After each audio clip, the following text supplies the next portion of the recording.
I was exactly your age when I said, I'm always going to follow my dreams and I'm not going to have any regrets.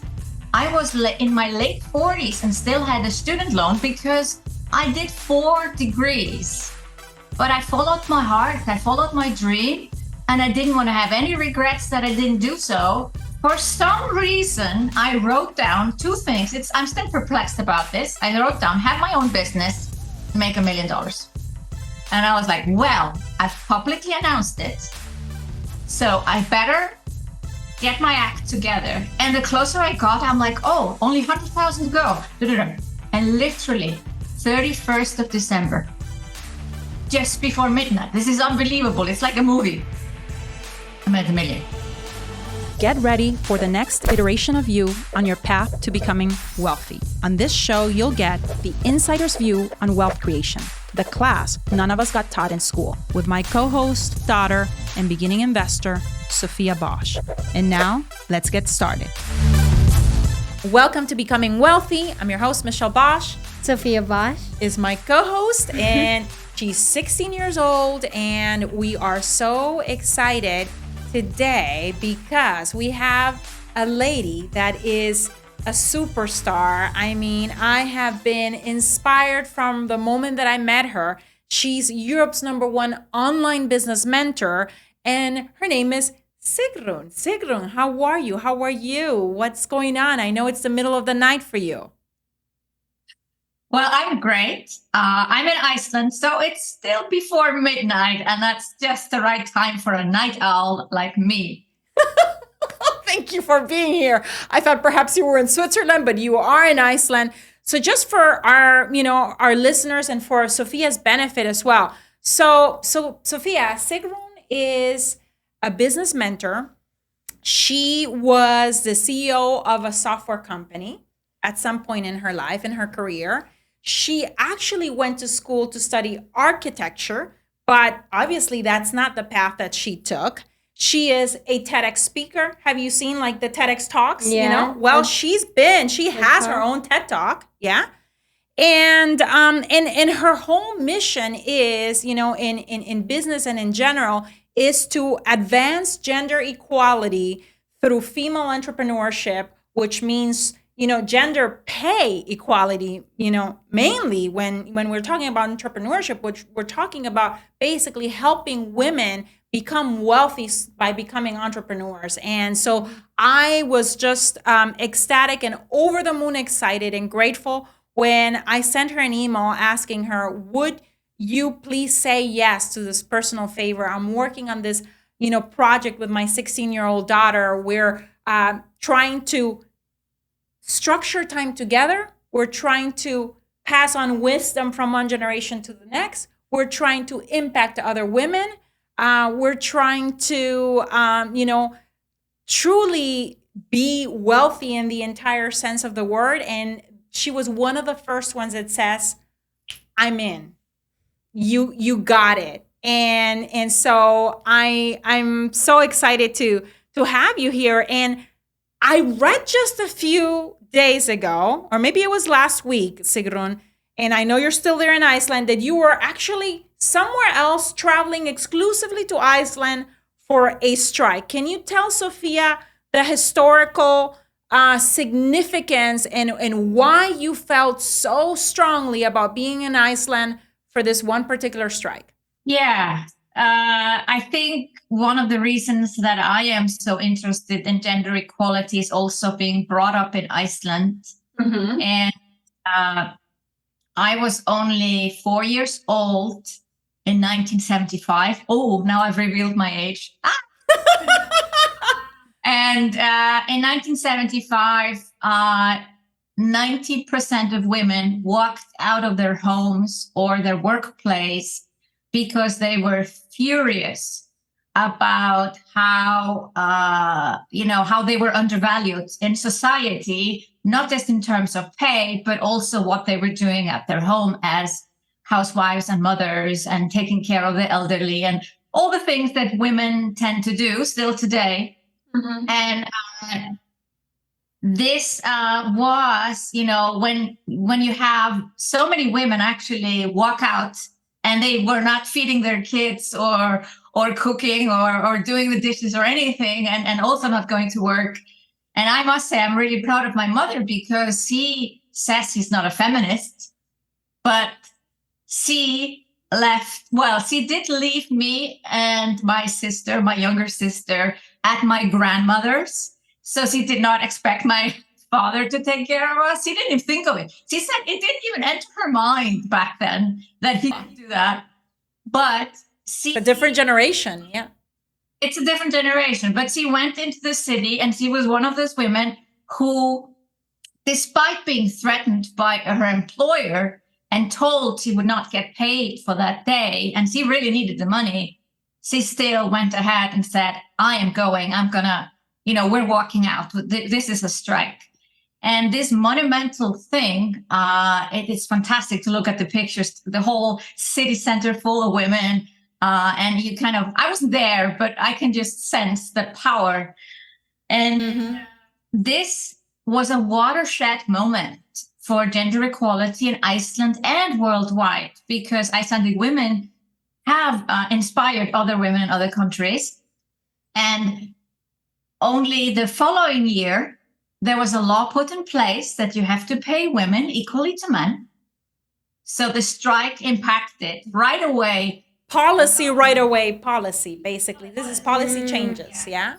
Yeah. And I think 2 or 3 years later, they founded a female political party. There were women on the left and the right that decided to come together for the greater good to advance gender equality in politics and finally get some women into parliament. And in 1980, we had the first female president, the first democratically elected female president in the whole world. She was a president for 16 years. Wow. And she is my role model. She's still alive today. And she was a single mother with an adopted child that was 1 year younger than me, and a breast cancer survivor. And she was even asked on national TV, well, if that wouldn't be an issue for her to just have one breast. And she said, I'm not going to feed the nation, I'm going to lead the nation. And people fell in love with her. And she was a very popular president, and is still today, not active, obviously, but a past president. Has inspired me and so many women to go after her dreams. She made me believe I could become a president if I wanted to, because she was not a political president. She was someone who had studied theater and French, and still was able to make her dream of becoming a president true. And so you can see that this strike in 1975 on October 26th, that was a watershed moment. And they tried to replicate it. My hairs are standing. I feel like my hairs are standing, because it's like it's the power of women coming together from different sides.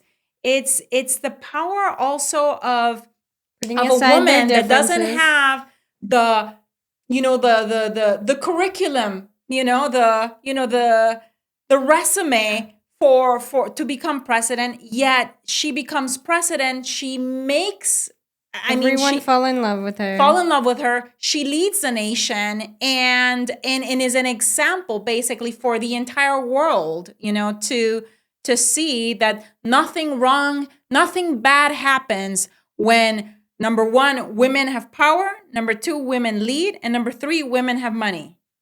So, and so I wanted, to hear from you, because Sophia at home, she's being raised now here in the US, but she knows that I come from Honduras, and culturally, the status quo of women in the time even that I was being raised in Honduras could have not been so 180-degree, the polar opposite of what you're describing, and possibly the same women feeling and experiencing the same not being valued, experiences as in Iceland, but for sure not having that courage and bravery to go out there and walk out, on a specific day. And And I just wanted you to share that with Sophia, because even when I was reading that you were going there, I'm like, oh my gosh, next year I'm going to be there with Sigrun. Yeah. Well, they tried to replicate this moment in 1985. They did do something similar, although I don't recall like my mother being there or me being there. In 2005, I was a CEO of a 8-figure IT business. And then we walked out at 1:00, and I walked out with my female staff to show support. And then since then, they've thought about doing it again. And now 100,000 women, 70% of Icelandic grown-up women showed up. So we did replicate it. And when I heard this was actually happening, I think it was only planned 3 weeks before. That's how you can get a movement on social media now, is that I was like, I was starting to think that I wanted to go. And I had a flight booked the day after to Iceland. And then I mentioned it a couple of times to my husband, and he said, you want to go? You want to go? You have to go. And so changed the flights, and I got here in time, and I wouldn't have wanted to miss it for the world. So it was amazing. That's awesome. I love how Martin is a champion for women as well. And, you mentioned there briefly that you are CEO of a software company. I know Sophia had, a question, because she's like, what? She went to school for architecture, but she ends up. So I don't know. You wanna ask your question? Yeah. So you started in architecture, right? And then you moved on to being a CEO. How did you realize that, like, a lot of people go on most of their life and like realize, oh shoot, this is not for me or something. How did you realize that it wasn't for you, and what was that like shift, I guess? Yeah. Well, I think I was one of those odd children where I decided already at age 6 what I wanted to be.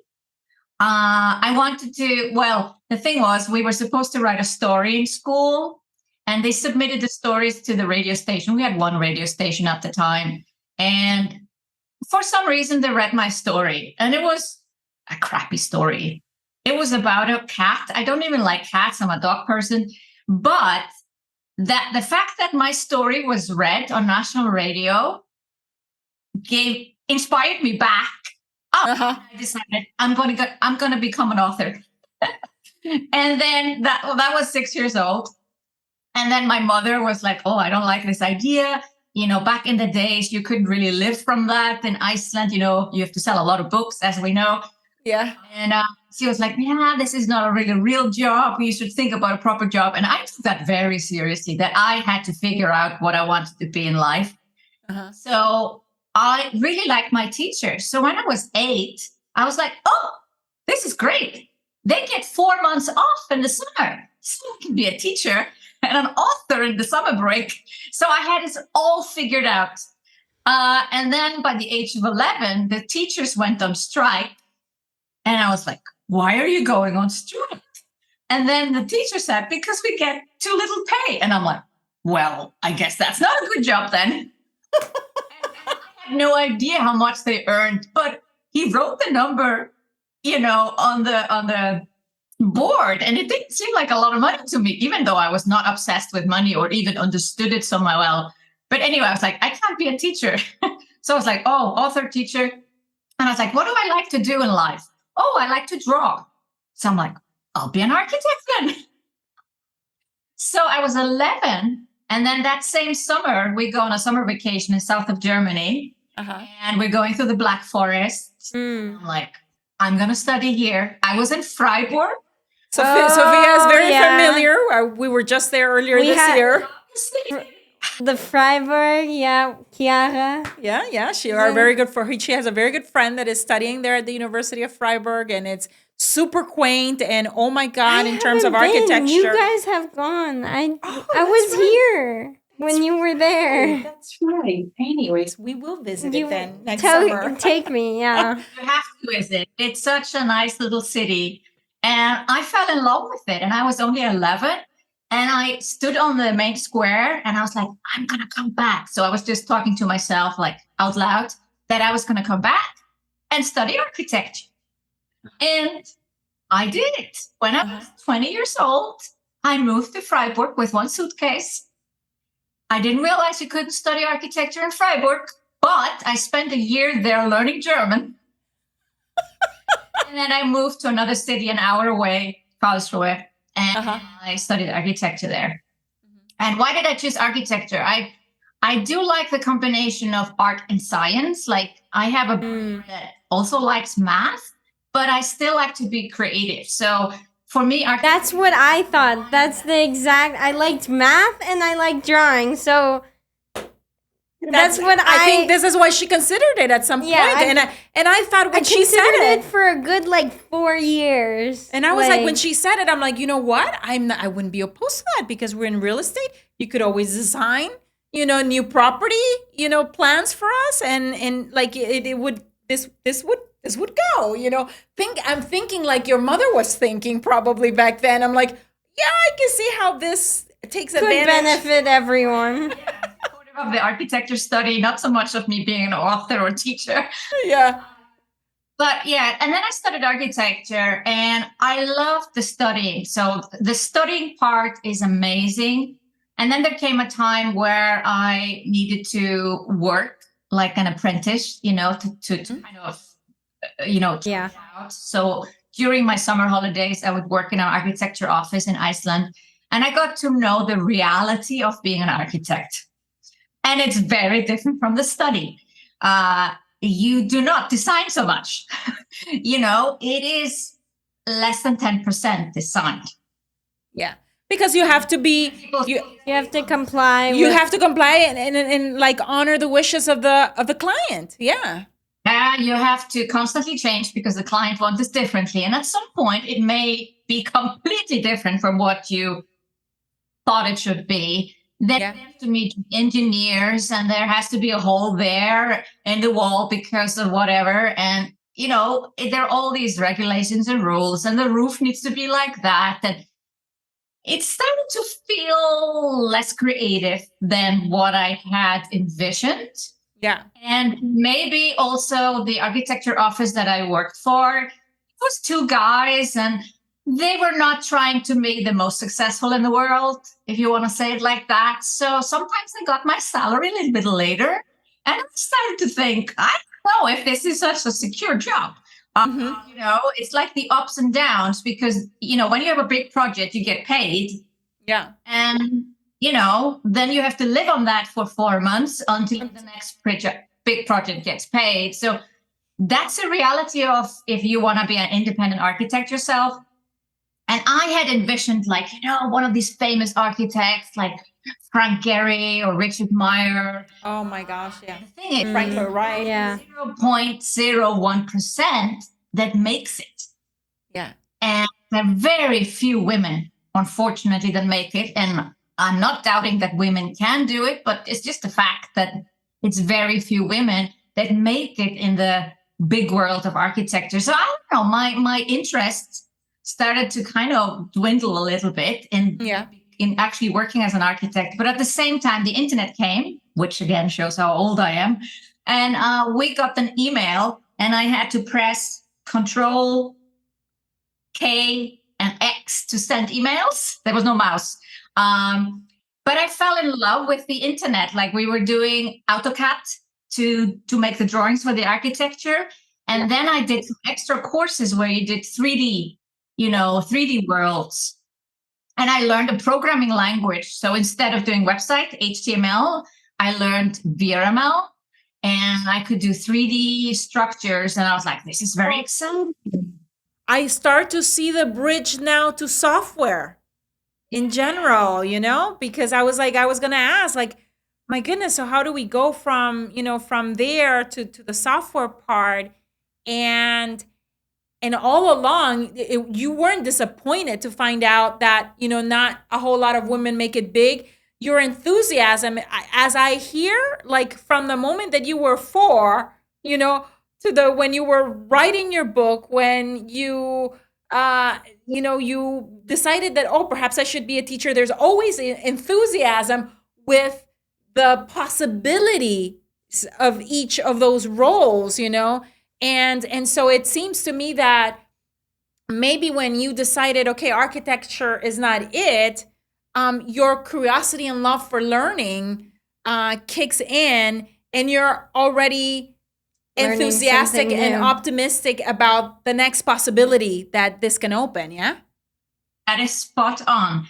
And I had no regrets spending 6.5 years of my life studying architecture. It was my mother who was so disappointed. Like, you have done this study, and I did finish it. I did graduate, and I'm a licensed architect, so I even made sure I do all the extra stuff to really have it properly finished off.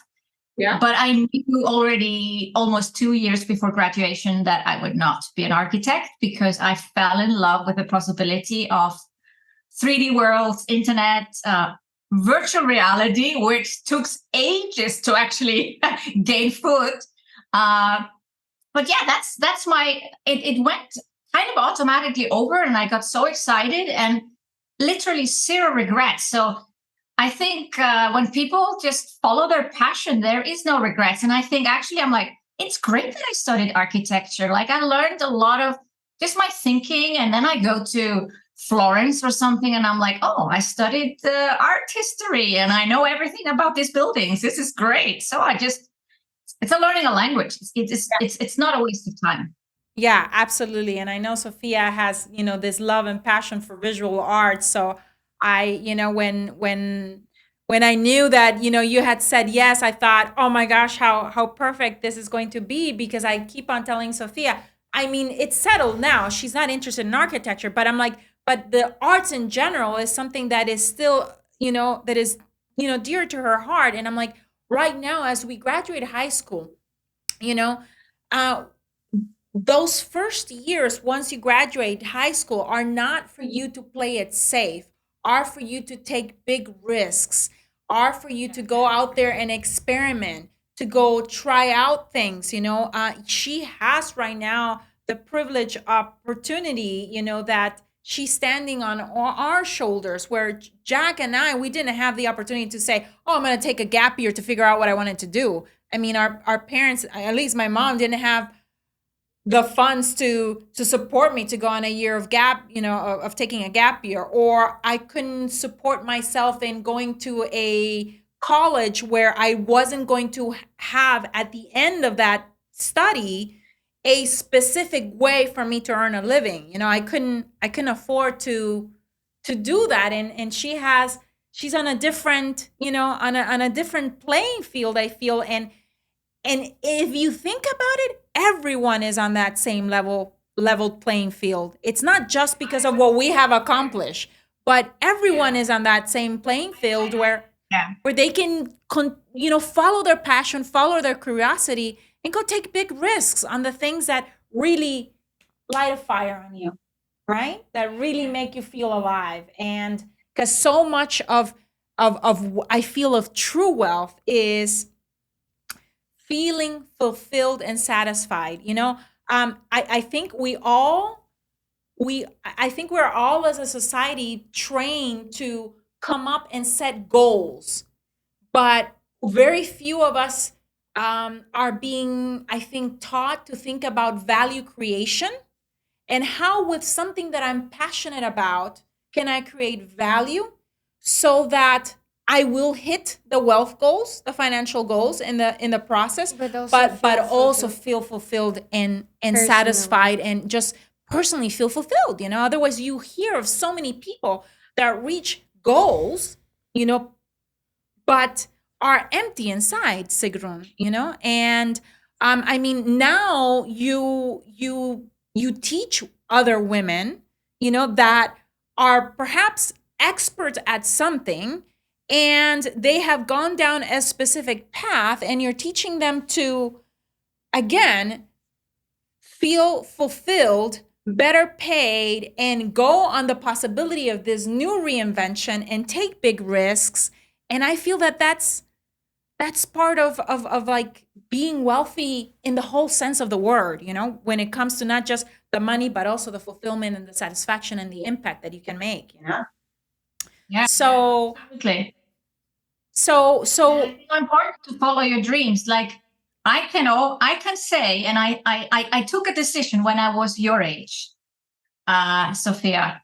I was exactly your age when I said I'm always going to follow my dreams, and I'm not going to have any regrets. And that's why I studied architecture. And then switching over to computer science was a no-brainer. No regrets again, following a dream again. And then, and then I became a CEO and I was like, oh, I need to study business. But again, like no regrets. And my parents didn't pay for my studies. I took a student loan. Again, no regrets. I had 100,000 left in 2020. I still owed $100,000 of my student loans. Paid it cash down. I got a discount because I paid it all off in one go. I was in my late 40s and still had a student loan because I did 4 degrees. But I followed my heart. I followed my dream, and I didn't want to have any regrets that I didn't do so. And yeah, luckily in Iceland you can get a student loan, and I was able to follow all my dreams and all my studies. And my mother said, "Don't do the 5th one. That's enough. That's enough." that's enough. That's no, but you're a student of life. You continue, learning, and especially, in a digital online world that we live in, it's a constant pivoting of, I would say, tactics. There's certain fundamentals that always stay the same when it comes to value creation, from an entrepreneurship standpoint. And it's just sometimes changing the platform, changing some of the tactics, changing, but a lot of the underlying stuff, I tell Sophia that I feel like at some point in my life, I felt like, oh my gosh, I'm really falling behind on all this technology stuff. And then I realized, well, wait a minute. I understand what it can do. I understand certain fundamentals, and we could still, adjust and pivot, to whatever changes are happening. But there's these principles that if we learn, really, really well, of being a student of life, of being on an ongoing quest of following your passion, of value creation, of seeing the possibilities. For example, for you, like, you must have done some other jump from going from working in the software company to becoming the CEO of the software company. How does that happen? Well, I was in a small software company, and then I had only been there for a year. But in that year, I did kind of take over all the projects and do the sales for the company. And one day the company is sold, and I hear it on the news, and I was like, what? What's going to happen? So it turned out there was an entrepreneur who kind of got upset with the Icelandic government, and he owned a lot of companies. And he just sold it all to another entrepreneur and left for London. And this software company was the smallest business in his portfolio. He had a TV station, radio stations, and lots of kind of media companies. And the company was almost too small. So they were like, oh, there's 15 people in this software company. We're not going to bother with them. So nobody came and spoke to us, even though we knew we had been sold. Mm-hmm. But I started to think, and I was like, wait a minute, maybe I can do this. And, I call this a crazy thought that comes like, here, and then you kind of, brush it off, and then it comes again. And you brush it off, and it comes again. And I'm like, you should listen. You should listen to that. If a thought comes again and again, you have to listen. And I'm like, I don't know accounting. I didn't know how to have a business degree, no business experience.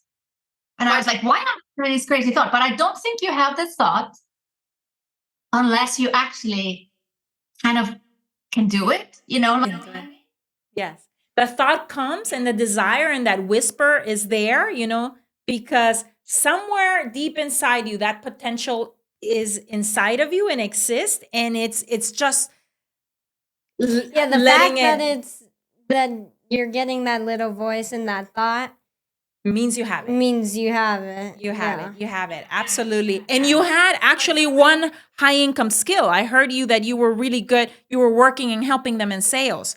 And that's a high income skill that no matter what is happening in the world and what new technology and new platform and new ways of delivering, if you know how to sell something, Sigrun, and create value for that person that you're serving in that sales transaction, again, you're golden, right? Yeah. I was so new in the job. Like I had never sold anything in my life until a year before.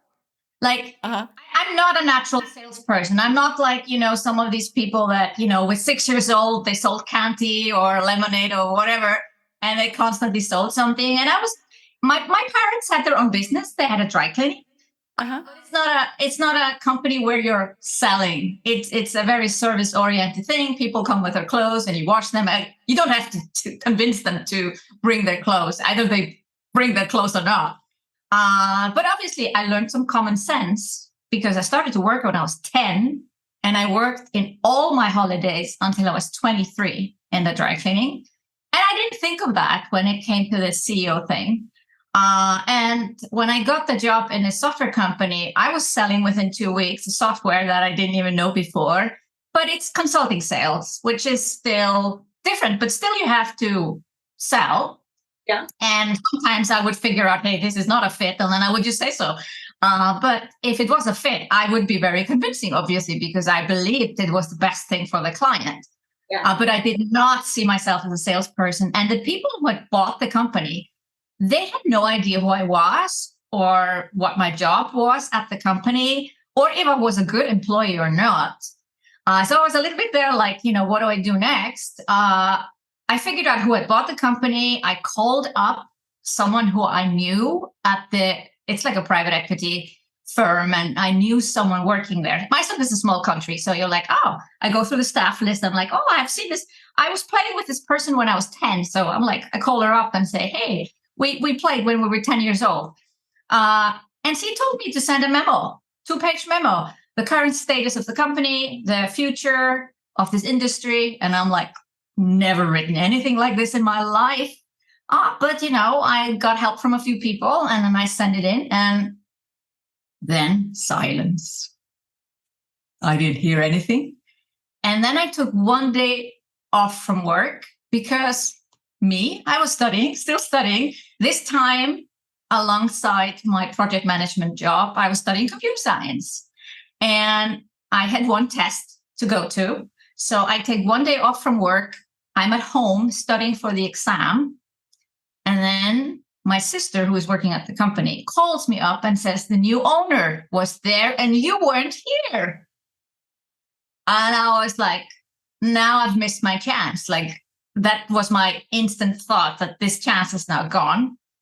Or if I figure out his phone number today and I can call him up, then I can maybe, somehow get to know this guy.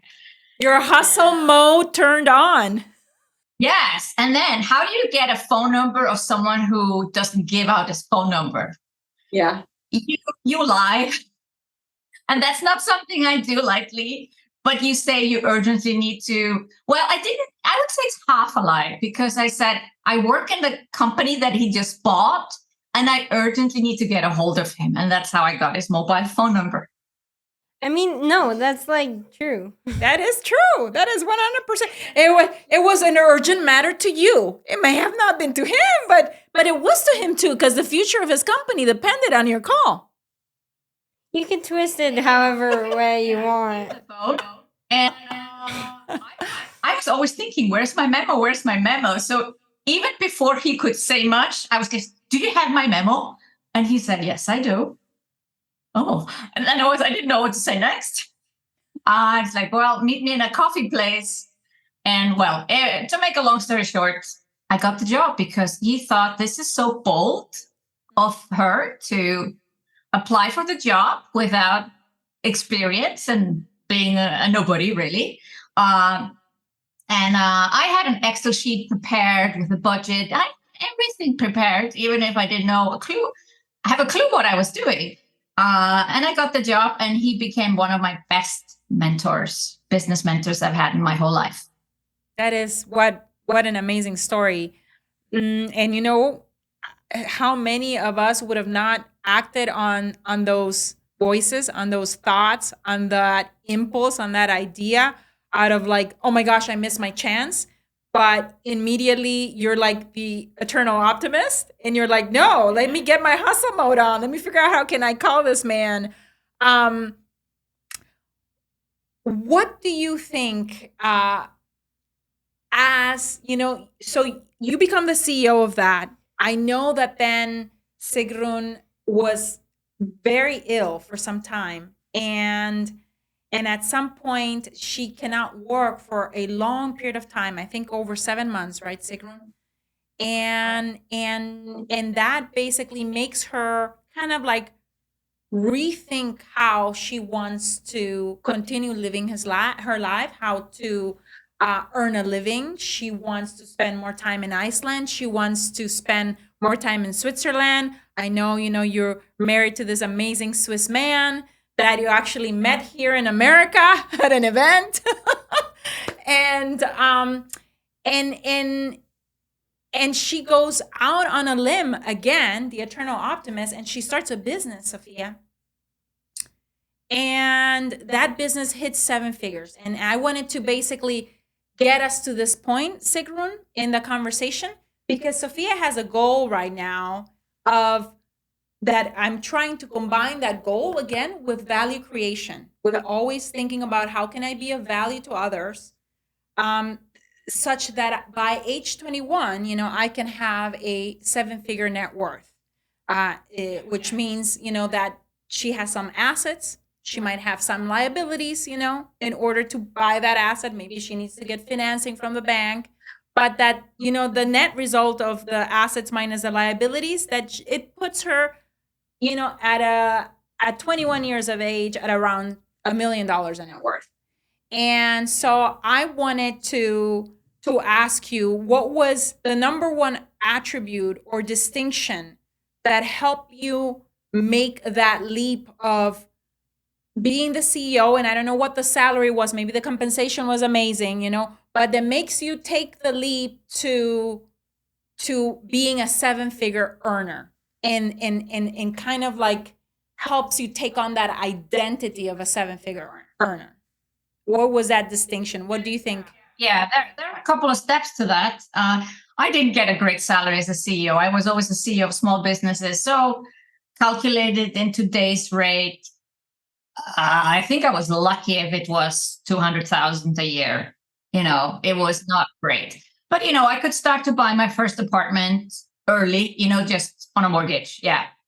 But at a Tony Robbins event in 2008. You've heard of Tony Robbins too. She knows that we are big Tony Robbins lovers too. She's like, when are we gonna go walk on fire? I don't know if I want to. You need to do it, but you have to do it better than me, because I was like, you should say something like, you know, wet moss, wet moss, wet moss. And then I was like, this is nuts. And then I burnt my toe on the last step. You have to believe. You have to believe. Like in anything in life, you have to believe. And that's how it's like at that same event where I walked over fire, he has us fill out this big chart of goals for your life. And I think it was a 10-year goal. So you could think really big. And I was in between jobs. And I was getting paid every month. So it was like, you know, garden leave after being a CEO.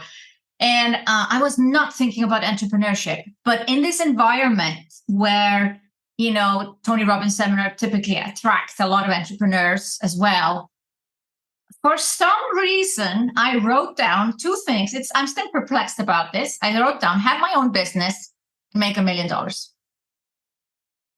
And then I lost the paper. Like I went home from the event, I put it somewhere, and I did not remember that I wrote this down. But that's the power of the subconscious. It gets to work. So the fact that you state this goal, obviously that's not subconscious, you know, you're saying it publicly here in front of a lot of people. But the fact your brain already starts to operate. It starts to figure out, it sees opportunities that you didn't see before, and it's crazy. It is mind-blowing how it gets to work with even without you realizing that it's working on your goal. Now, obviously, I do think you have to do something. You cannot just manifest your way to millions. I do not believe in that. But the subconscious is powerful in helping you attract opportunities. The opportunities are there all the time. You just don't see them if your brain is not wired that way. But nothing happens for a while. I get sick for 7 months. I start my online business. And then I'm in my 4th year of online business. And actually, I was crazy. I sent an email out in February and told everyone, this is my $1 million year. And I got my community to kind of be with me on this. Like, we're doing this together, even though, I'm the one benefiting from the $1 million and not them. But I got them on this, journey with me and reported on my progress. And in August, I was only at 640,000. No, 340,000. I'm like, how is this going to work? I still have to make 660,000 in 3 or 4 months. And I was like, well, I've publicly announced it, so I better get my act together. And I'm not a big journaling person, but I did journal. And I wrote down, what can I sell to get to my goal? And I was like, oh, I have this program that is happening next year. Can I sell it now in September? And I was just like, I made a list. And it started to feel realistic. And the closer I got, I'm like, oh, only 100,000 to go. And literally 31st of December, just before midnight. This is unbelievable. It's like a movie. I'm at $1 million. Amazing. That is amazing, Sigrun. That is amazing, from being in August at, $350,000. Or whenever it was, and with 4 months left to go. This is amazing. And I love how you bring the community together with you, because yes, you're the one meeting your particular goal, but in the process of you meeting that particular goal, you're creating so much value for your community as well, that then, that this community rallies for you. But then probably over the course of the following year, you start seeing, as a result of you selling your, business mentorship, coaching programs and so on, you probably start seeing other women hitting, maybe multiple 6 figures, and eventually also, $500,000, and then eventually 7 figures as well. So there is this. It's a ripple effect. Yes, absolutely. And then you will not believe this. Well, you will. I am just before I hit the goal. I think it's November still, but I really start to believe it's possible. There's so little left, 100,000 or something. I am cleaning out my binders from my MBA. Yeah, I also did an MBA. And I'm cleaning out the binders. I'm like, oh, I'm not going to look through this stuff. It's almost 10 years old. Let's get rid of it. And I pull out one of the binders. What falls out of the binder? The paper from Tony Robbins that I hadn't seen for 10 years. And then I open it up and it says, have my own business and make $1 million. And I was so like, it's like, I don't know. It's a full circle moment where you're like stumped, and you're like, it stops you on your tracks. You're like, oh my gosh, I did it. I predicted it. Yeah. Unbelievable. And what I did, because I was so in shock myself, I went on a Facebook Live and told people what I discovered. And then I got my community with me, like, oh, the power of intention, the power of having a vision, it actually comes true. Yeah. Power of having a vision and intention that actually comes true, and couple that with, some hustle, some serious hard work. And it's what lets you, I think vision is what lets you take big chances and move forward in faith, even though you might not see the whole way to your goal. It's that very first thing that's the best. You should not try to map out all the steps how to get there yet. Because, when I announced to my community, I'm going to make $1 million this year, I didn't know how I was going to do it. Like, I did not yet have the programs to sell to make it happen. But once you have set the goal, you'll see how you can make it work.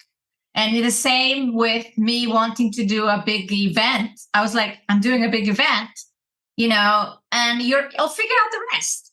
And I think what stops people from achieving the goal, or actually the people who have a difficulty with being entrepreneurs or independent, is when they have to have everything mapped out. Everything has to be clear, and they have to know exactly how it's going to end and how it's going to work out. I'm like, I don't think that's a good idea. Just set the goal, you'll figure it out. Yeah. Facts, right? She's like, facts. You don't have to see the whole path. You just need to see, have have the end goal in mind and have enough visibility for the best next step. And then, it's almost like, you hold on to that vision and the universe conspires to help you make it happen. And coupling that with work, with dedication, with discipline, I almost feel like it's inevitable. It's inevitable. It is inevitable. Now, Sigrun, now you are teaching your clients how to bank on themselves, on ideas, on expertise, on passions, and how to create basically information products out of those, ideas, package them, and mentor and coach other women through whatever it is that they're teaching. Yeah. Now, what do you think is the biggest fear that you help your clients overcome, that perhaps could be a fear that, at some point Sophia will feel as well? Like, she started her land business, she started wholesaling, and, she's been working diligently, and she's so close to selling her first property. So close. I mean, we have a buyer lead. We have a buyer lead that is the neighbor. The neighbor said the range of the price that we were looking to get a little more, but we can settle for a little less. The perfect range too. So it's right there. And so she sees it. She sees it super close. But sometimes, and I'm like, Sophia, that means you're going to have to follow up with that buyer. And so some of the fears for her is like, oh my gosh, I need to talk to this buyer. I'm sounding so young. And so this is at the 16-year-old level. There's a fear. But you're seeing also women at, older women having similar fears. What would you say to Sophia in terms of, and all women out there for as a matter of fact, what do you say to your clients to overcome those fears and to still bank on themselves and go for it? Yeah. Yeah, I think the biggest issue for women, unfortunately, I wish I had a magic formula, but that's self-confidence, just believing in yourself. And my method is a little bit different. Instead of saying, just do it, I get them to do things through my programs. And then only afterwards they realize, oh, I did all these things. Wow, I can do so much more. Or since I was able to do that, I'm able to do that. So you can't improve your confidence unless you actually do something. You have to take a step out of your comfort zone. And I know I really hate doing phone calls. And this phone call to get my CEO job, I was shaking like a tree in wind. And still today, I'm not maybe nervous about it, but I just don't like phone calls. I prefer messages and emails. I guess that's the new generation, although I'm a little bit older. So I really do not like phone calls. But, it is the fastest way to follow up with someone and make sure something gets done or someone accepts your offer or whatever. I can give you an example. I have someone on my team. I'm not going to name any names. I don't want to, make someone look bad. But I have someone on my team and we were creating books for an upcoming event. And the books came, the logo was not centered. Now imagine a notebook and the logo is like a little bit to the left. It just looked horrible. And I sent the books back. And I told my team member, we got to get this right. They must center the logo, like in the middle. See, try to solve this over email. Do you mean how many emails it was back and forth and how many days and weeks it took?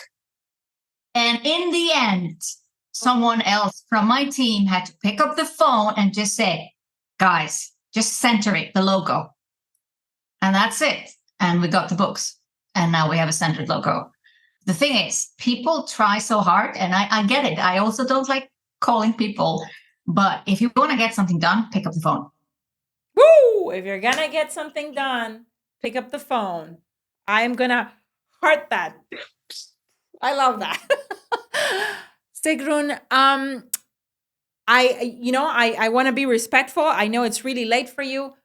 If you had one piece of advice for any other woman, regardless of age group, what would you have that piece of advice be in terms of that woman going on a journey of building wealth for herself?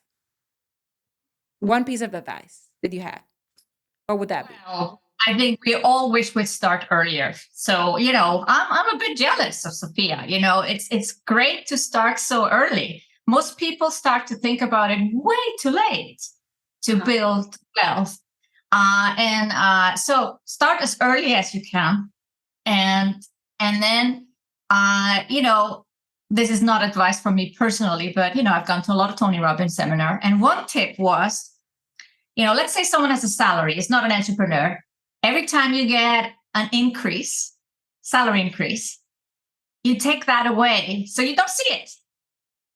So that's also how to build wealth. You just have to not see it. It's especially, I come from a country where we constantly have inflation.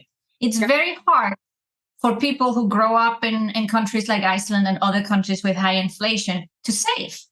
Yeah. It's contradictory to, like, why would you save? You're losing money. Exactly. Yeah, that's exactly. It's the worst thing you could do right now, even in our times in America, with inflation and everything. I'm like, Sophia, it's better to place it into something else. You got to place it into something else. You got to think of your dollars as like being little soldiers that go out there to war and bring more prisoners home. Prisoners? Gold. Start right now. More dollars. Find something that works for you. For me, for instance, putting money in the bank, like, it's going to be gone tomorrow with the inflation we have here. So I invest in real estate. And what I've started recently, and this is more like a pet project. I know it's very risky and no financial advisor is going to recommend this, so I can't recommend it either. But I just love startups. And I have started to become an angel investor, and I'm super proud. I call myself a baby angel investor because I'm still learning how it all works out. Like, I don't even know how to behave in the board meeting and stuff like that. I'm like, what do I do here? What am I supposed to do? What am I supposed to say? And it's fun. I've invested in 3 startups already in a shorter period of time. And, the amounts can be anything. I've heard as low as €3,000 or $5,000. But I decided to take more like, and these are sometimes just ideas, like there's a PowerPoint presentation and you have to invest. Others have been around for a year, and there's one that was around for 3 years already. So there's different levels. And typically I put between 10,000, I put into one, 15,000, another 20,000. So I'm not going to miss that money, but I feel so proud. Like, I'm taking this route, and my dream would be to have a female fund that invests in female only startups. So that's aspirational goal.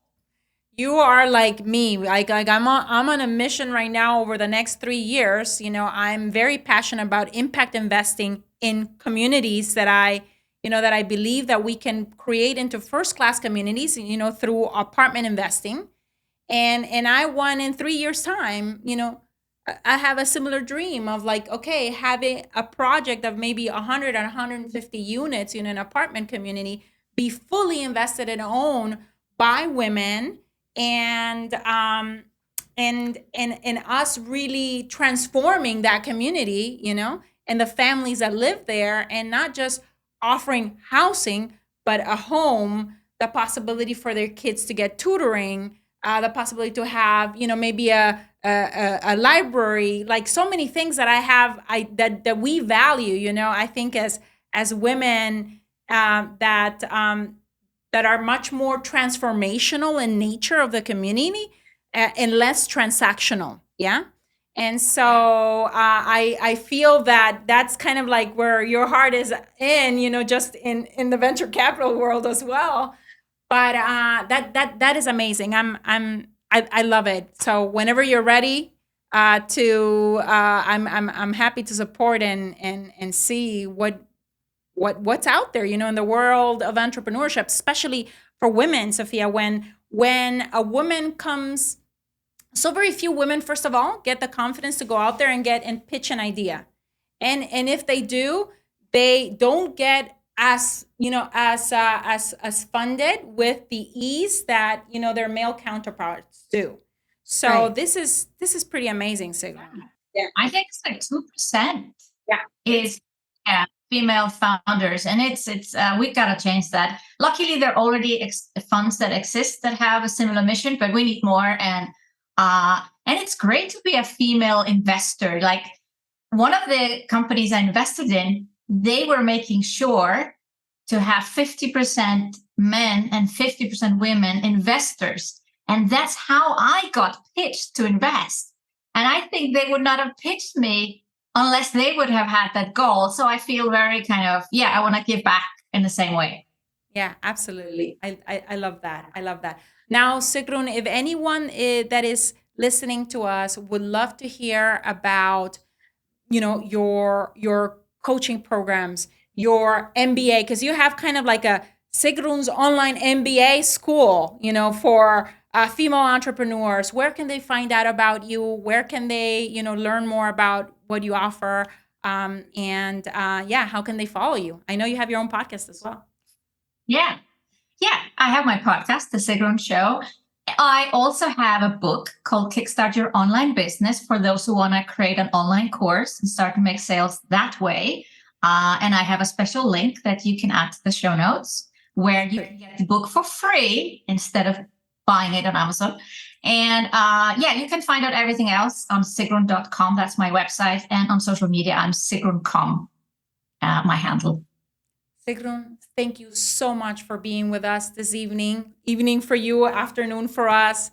And I'm just like always so proud to say, I have this, amazing female 7-figure CEO that is my friend. She's from Iceland. She's so progressive. She's so bold. She's so brave.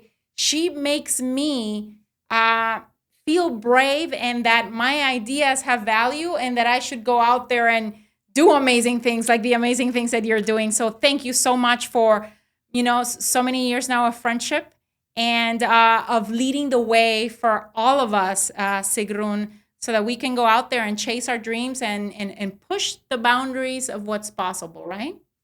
For all of us. Thank you both. I think this is an amazing podcast. What a great idea. And I'm excited to follow your journey, Sophia. And thank you for inviting me, Michelle. Thank you so much. Thank you. Thank you. And for those of you watching or listening, leave us a 5-star review, share with a special woman in your life. And we are so grateful for allowing us to come into your space and into your world, and looking forward to spending some time with you on the next episode of Becoming Wealthy. Thank you so much.